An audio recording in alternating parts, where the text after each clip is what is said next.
సినిమాయి నమః. నేను mister B. నా మాట సూటిగా ఉంటది. మ్యాటర్ క్లియర్‌గా ఉంటుంది. మీరు చూస్తున్నారు మిస్టర్ బి ఛానల్. ఈ వీడియోలో మనం మాట్లాడుకుందాం. Allu Arjun December 21 night press meet పెట్టారు. ఆ ప్రెస్ మీట్‌లో కొన్ని మాటలు మాట్లాడారు. సంధ్య థియేటర్ సంఘటనకు సంబంధించి అతను కాన్సిక్వెన్సెస్ ఫేస్ చేస్తున్నాడు. వాటి గురించి మాట్లాడుకుందాం వివరంగా. పుష్ప 2 మూవీ ప్రీమియర్ సందర్భంగా హైదరాబాద్‌లోని ఆర్టీసీ క్రాస్ రోడ్స్ సంధ్య థియేటర్ వద్ద చోటు చేసుకున్న సంఘటన ప్రస్తుతం ఇండియా వ్యాప్తంగా సంచలనాన్ని రేకెత్తిస్తుంది. ప్రస్తుతం సిచ్యువేషన్ చూస్తుంటే ఇప్పుడప్పుడే ఆ మ్యాటర్ సద్దుమణిగే వాతావరణం కనిపించడం లేదు. ఎందుకంటే అది సెన్సిటివ్ స్ట్రాంగ్ పొలిటికల్ ఇష్యూ అయిపోయింది. ఇప్పుడు తెలంగాణ ప్రభుత్వానికి ప్రతిష్ట నిలుపుకోవాల్సిన అంశం అయిపోయింది. అల్లు అర్జున్ కి ఆత్మాభిమానాన్ని కాపాడుకోవాల్సిన అంశం అయింది. తన నిజాయితీని నిరూపించుకోవాల్సిన అంశం అయిపోయింది. అల్లు అర్జున్ ఈ సిచ్యువేషన్ ని అత్యంత జాగ్రత్తగా వీలైనంత సున్నితంగా డీల్ చేయకపోతే 22 సంవత్సరాలు కష్టపడి బిల్డ్ చేసుకున్న కెరియర్ నాశనం అయిపోతుంది. అందులో అనుమానమే లేదు. అంత తీవ్రం అయిపోయింది ఇప్పుడు ఆ సమస్య. ఎంతో జాగ్రత్తగా డీల్ చేయాలి. లేకపోతే అల్లు అర్జున్ ఇంకా పెద్ద ప్రాబ్లం లో పడిపోతాడు. తన ప్రెస్ మీట్ లో కూడా పదే ఎడ్జ్ లో ఉన్నాను అని మాట్లాడాడు. ఎస్, తను ఎడ్జ్ లోనే ఉన్నాడు. చిన్న స్లిప్ లైట్ గా జారాడు అంటే అంతే, పెద్ద ఆఘాతంలో పడిపోతాడు. అలాంటి ప్రమాదకరమైన పరిస్థితిలో ఉన్నాడు. పోతే ఈ పరిస్థితికి కారణం వేరెవరో కాదు, ఆయనే. అల్లు అర్జునే ఈ పరిస్థితికి కారణం. అతనికి ఒక టీం ఉంది. ఆ టీం ని అల్లు అర్జున్ గుడ్డిగా నమ్ముతాడు.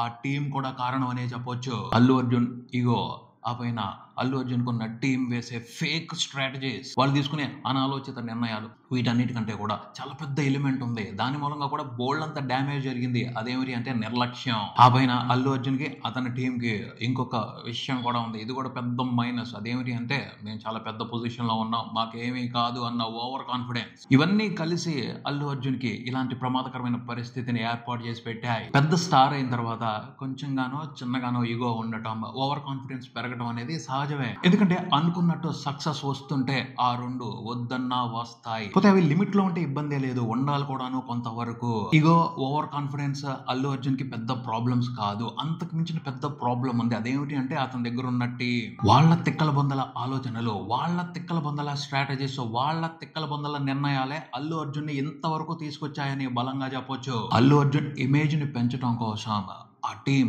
శక్తి వంచన లేకుండా కష్టపడింది. దానికి సంబంధించి వాళ్ళని అప్రిషియేట్ చేయాల్సిందే. అలా జరిగింది కాబట్టి ఆ టీం ని చాలా బాగా చూసుకుంటాడు అల్లు అర్జున్. ఆ టీమే నా బలం అని నమ్ముతాడు. కానీ ఇవాళ అతని బలమే అతన్ని చాలా దారుణమైన చిక్కుల్లో పడేసింది. సంధ్యా థియేటర్ దగ్గర సంఘటన జరగక ముందు, సంధ్యా థియేటర్ సంఘటన తర్వాత, అల్లు అర్జున్ అరెస్ట్ అయిన తర్వాత, అల్లు అర్జున్ బాధిత కుటుంబ సభ్యుల్ని కలవకపోవటం, ఈ విషయాలన్నిటికి సంబంధించి ఆ టీం తీసుకున్న నిర్ణయాల మూలంగానే పరిస్థితి ఇంత దిగజారింది అని అనిపిస్తా ఉంది. డిసెంబర్ 4 రాత్రి 9:30కి ప్రీమియర్ షో చూడటానికి సంధ్యా థియేటర్ కి అల్లు అర్జున్ వస్తున్నాడు అని అంతకు 2-3 గంటల ముందు సోషల్ మీడియాలో న్యూస్ ని స్ప్రెడ్ చేశారు, వైరల్ చేశారు. అతని పిఆర్ టీం, అతని పర్సనల్ టీం కూడాను. అలాంటి ఇన్ఫర్మేషన్ తెలిసినప్పుడు ఆగుతారా ఫ్యాన్స్? అసలే అతని మీద, సినిమా మీద విపరీతమైన క్రేజ్ ఉంది. వస్తారు కదా, అలాగే వచ్చారు. సంధ్యా థియేటర్ లో పట్టనంత మంది ప్రజలు వచ్చారు. అంత ఎక్కువగా జనం వచ్చినప్పుడు అవాంఛనీయ సంఘటనలు జరగడానికి అవకాశం ఉంటది.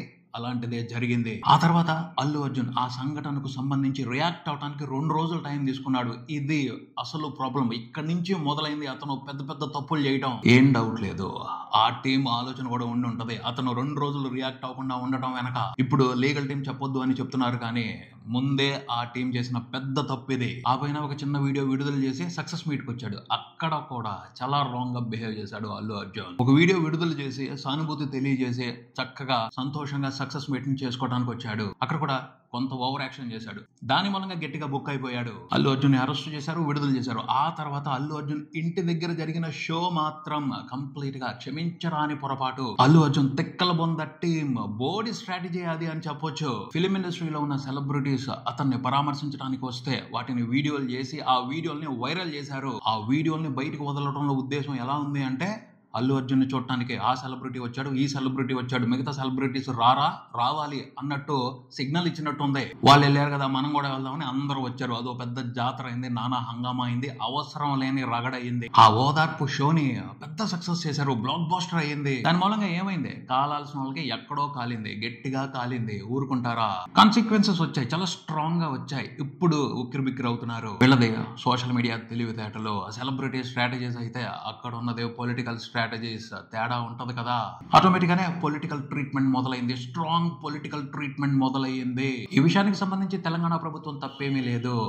ప్రభుత్వం రెచ్చిపోయేలా చేసిన అల్లు అర్జున్ టీందే పెద్ద పొరపాటు, పెద్ద తప్పు అని చెప్పొచ్చు. వాళ్ళు సమర్థించుకోవచ్చు, గవర్నమెంట్ తో మాకు ఎటువంటి ప్రాబ్లం లేదు, ఫ్యాన్స్ లో సింపతిని పెంచుకోవడం కోసం ఇలా చేశామని. వాళ్ళ ఉద్దేశం ఏదైనా. డిస్టర్బ్ అవ్వాల్సిన వాళ్ళు డిస్టర్బ్ అయ్యారు.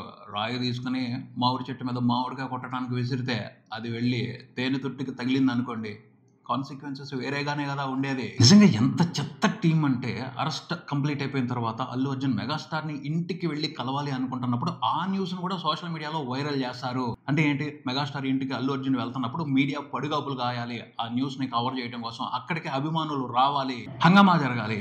అలాగే వాళ్ళ ఆలోచనలు ఉంటాయి, అదే చేశారు.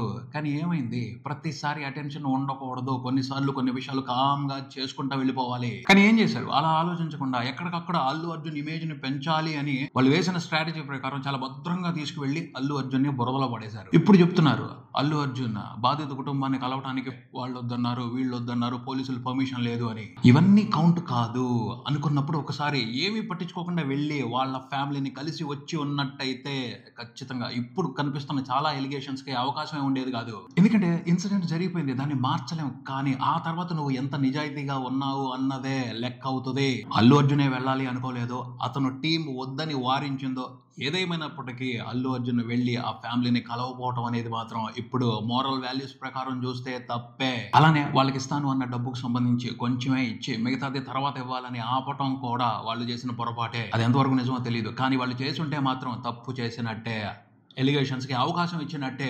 మాట తప్పడం అంటే నిజాయితీ లేకపోవటమే. నిజాయితీ లేకపోతే ఎవరైనా ఏమి నమ్ముతారు, అనుమానాలే పెంచుకుంటారు. కొంచెం ఆపి కొంచెం దగ్గర పెట్టుకోవటం, ఇలాంటి ఆలోచనలు చేయటం మూలంగా డబ్బులు పడేస్తే ఏదైనా సెటిల్ అయిపోద్ది, ఏదో రకంగా ఇష్యూని తేల్చేయొచ్చు అన్న ఆలోచనలు వీళ్ళకు ఉన్నాయి అని పబ్లిక్ కి తెలుస్తుంది.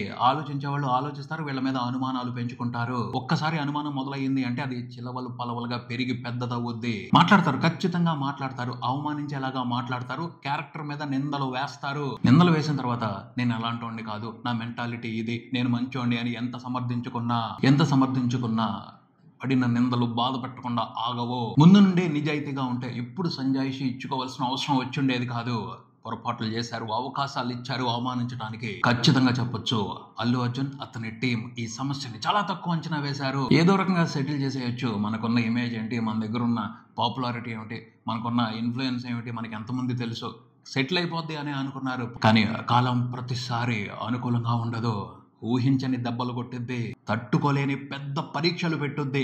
అల్లు అర్జున్ అయితే ప్రస్తుతం సంక్లిష్టమైన పరిస్థితిలోనే ఉన్నాడు. ఇప్పటికైనా తన బోడీ టీం ఆలోచనల్ని ఫాలో అవటం మానేసి స్వచ్ఛమైన మనసుతో నిజాయితీగా వ్యవహరించే ప్రయత్నం చేస్తే కొంత ఊరట లభించే అవకాశం ఉంటుంది. పొలిటికల్ గా ఇష్యూ పెద్దదైపోతుంది. దీని నుంచి సామరస్యంగా బయటపడాలి అంటే ఖచ్చితంగా సహనంతో నిజాయితీగా వ్యవహరించాలి. లేదంటే మాత్రం అంతకంతకు సమస్య చాలా పెద్దదవుతుంది. ఎందుకంటే పొలిటికల్ రంగు పులిమేసుకుంది ఈ సమస్య. పొలిటికల్ ఈగోలు వచ్చేసాయి. సో పొలిటికల్ స్ట్రాటజీ నడుస్తుంది. అలానే అల్లు అర్జున్ వైపు నుంచి చూస్తే అతను కొన్ని పొరపాట్లు చేసిన, కొన్ని విషయాలకు సంబంధించి కరెక్ట్ గానే ఉన్నాడు అని చెప్పాలి.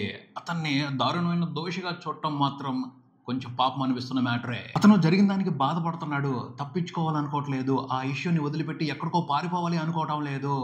కాన్సిక్వెన్సెస్ ని ఫేస్ చేస్తున్నాడు, చట్టానికి లోబడి ఒబీడియంట్ గా ఉంటున్నాడు, సహకరిస్తున్నాడు కదా పోలీసులకి, కోర్టుకి. అపైన ఎవరి గురించి తప్పుగా మాట్లాడటం లేదు, ఎక్కడా కూడా పొరపాటును కూడా టంగు స్లిప్ అవటం లేదు, ఏ విషయానికి సంబంధించి ఆర్గ్యూ చేయటం లేదు. జరిగిన పొరపాటుకి బాధపడుతూనే అనుకోకుండా జరిగింది అని మాత్రమే మాట్లాడుతున్నాడు. పంతానికి పోవటం లేదు, ఎవరి మీద కయ్యానికి కాలు దోవటం లేదు, ఆవేశపడిపోవటం లేదు, చాలా సహనంతో ఉంటున్నాడు. అయినప్పటికీ అతని మీద అవమానం, దాడి జరుగుతుంది. సూటిపోటి మాటలతో నిందిస్తున్నారు. ఖచ్చితంగా ఇది ఎవరినైనా బాధ పెట్టే మ్యాటరే. కానీ ఏం చేయడానికి లేదు, ఎందుకంటే అతను చేసిన పొరపాట్ల మూలంగానే ఇలాంటి పరిస్థితులు వచ్చాయి. కాకపోతే ఇప్పటి నుంచి అయినా నిజాయితీగా వ్యవహరిస్తే మార్పు ఉంటుంది, పరిస్థితుల్లో మార్పు వచ్చే అవకాశం ఉంటుంది. కోర్టులో జరగాల్సింది జరుగుద్ది. ఇప్పుడు అల్లు అర్జున్ మోరల్ వాల్యూస్ మీదే క్వశ్చనింగ్ నడుస్తుంది పబ్లిక్ లో. సో అతని ఫ్యాన్స్ కి అతను ఎంత నిజాయితీ పరుడో నిరూపించుకోవాలి, లేకపోతే మాత్రం డ్యామేజ్ ఉంటది. సీఎం రేవంత్ రెడ్డి గారు అక్బరుద్దీన్ ఓవైసీ నిజంగా చాలా పెద్దగానే ట్రబుల్లో పడేశారు అల్లు అర్జున్ ని. వాటికి సమాధానాలు కోపంతో కాకుండా సహనంతోనే చెప్పాడు అల్లు అర్జున్. ఇకపైన కూడా అదే విధమైన సహనంతో ఉంటూ తన నిజాయితీని నిరూపించుకోవాలి. కాలం పరీక్ష పెట్టుద్ది, కాకపోతే ఆ పరీక్షని సహనంతో ఫేస్ చేస్తే ఖచ్చితంగా అందరికీ ఆమోదయోగ్యమైన పరిష్కారం దొరుకుద్ది. అలాంటి పరిష్కారం ఈ సమస్యకి ఎక్కడుందో, ఎప్పుడు దొరుకుద్దో వేచి చూడాలి. ఇదే ఇక్కడికి మరో వీడియోతో మళ్ళీ కలుద్దాం. ఈ వీడియో మీకు నచ్చితే లైక్ చేయండి, మీ ఫ్రెండ్స్తో షేర్ చేసుకోండి, మీ అభిప్రాయాన్ని కామెంట్ చేయండి, ఈ ఛానల్ని సబ్స్క్రైబ్ చేయండి. నేను mister B. Keep watching mister B channel. Thank you.